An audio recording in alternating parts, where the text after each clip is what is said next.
Yes, hii ni PCB, Prince Kachiwa brand. As always, we sell out uniqueness, na hii ni video ya 4 ya kukuelezea namna gani unaweza ukavaa hii Cuban collar na ukapendeza sana. Sasa hapa sijavaa kitu chochote ndani. Video ya kwanza, ya pili na ya tatu zote nilikuwa nimevaa kitu. Hii nimebakiza safari suit yenyewe tu.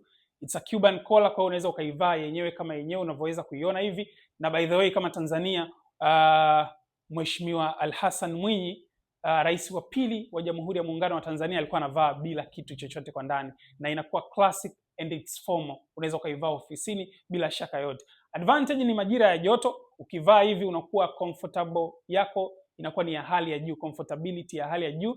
Lakini usiwaze kuhusiana na ndani kushika, haiwezi kushika kwa sababu tunatumia vitambaa ambavyo ni pure cotton. Kwa hiyo comfortability yake ya ndani siwezi hata kuelezea, ni ya hali ya juu sana. Lakini nyuma it has double vent. Nakumbuka miaka ya 2005 wakati suti hizi zinaingia, watu walikuwa wanaita FBI. Unasikia hivi pasuo, walikuwa wanaitaga FBI. Oh mwanangu, koti langu la FBI hilo. So sisi tunapatikana Magomeni Mapipa, mtaa Mwenye Mkuu. Waweza kuwasiliana nasi kwa namba 0628540451 ama 0766340621. Prince Kachiwa brand, the uniqueness you deserve. Karibu tukustyle, karibu tukuchagulie vitu vikali venye upekee wa hali ya juu. The uniqueness you deserve.